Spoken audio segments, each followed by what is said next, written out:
The Bible says in Psalm 133, "Behold how good and pleasant it is for brethren to dwell together in unity." Now, unity is a subject in the Christendom that is everybody has their own definition of what unity is. Like, some people think unity means me and those who are like me do our things together, and those who have different opinions go someplace else and let's compete and see who is more Christian than the other. I've had people talk about the places where they fellowship and go like, "Our church is the best in Mombasa." And I'm like, you have a church? Last I checked, Christ is the only one who has a church.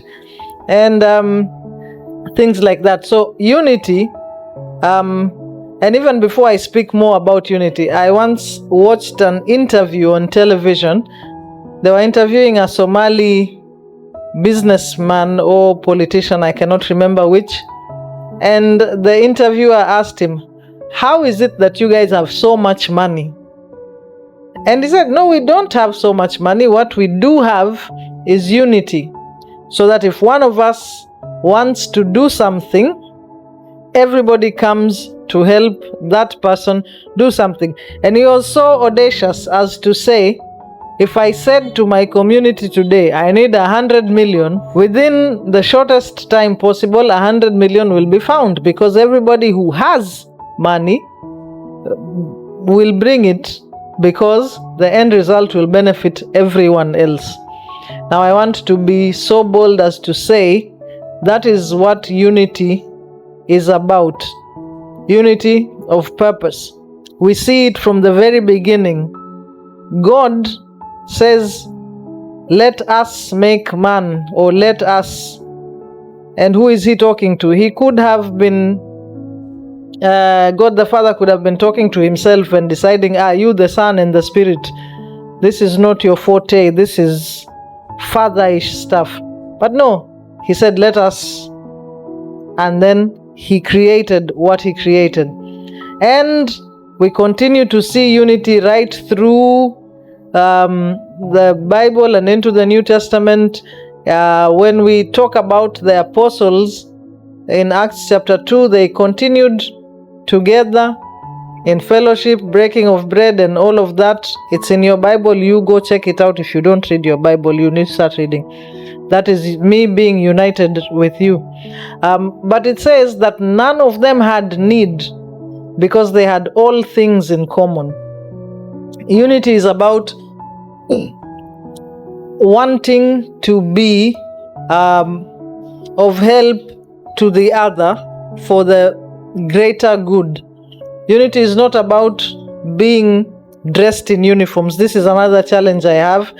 I have always been anti-uniform outside of primary school and high school. And I know some people have asked me, why don't we wear uniforms in our choir or in our worship team? And I'm like, what good will that do? We'll look smart. But it's what is inside that needs to be uniform. And I believe this is my main point. What we believe needs to be united. We need to all believe that God is sovereign. We need to all believe that Jesus Christ, the Son, is worthy of worship. We need to believe that we are saved by grace through faith, and it has nothing to do with anything that any one of us can do. That is unity.